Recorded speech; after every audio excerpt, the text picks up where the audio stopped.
Ba't ka nagsinungaling sa akin? Ang sabi mo, nagdalawan lang natin ang tiyo mo. Pagkatapos, uuwi na tayo agad. Yung pala, kaya tayo nandito, magtatago ka.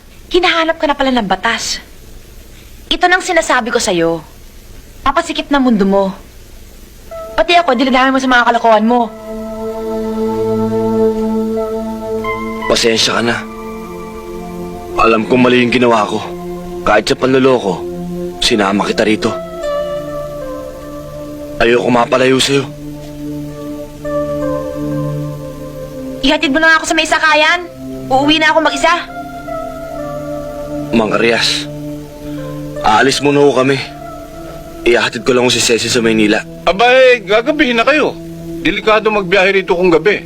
Kung papayag ka, iho, ako na lamang mag-ahatid kay Cecil sa Maynila.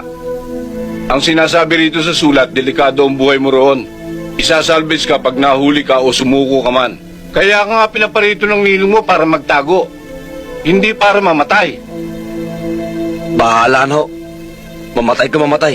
Eh di libing nila kung saan. Magpaalam ka na. Alis na tayo. Ano pa hinihintay mo? Tara na. Di na lang. Sasamahan na lang kita dito. Yabang nito. Nakukuha ka pala sa tingin. Kahit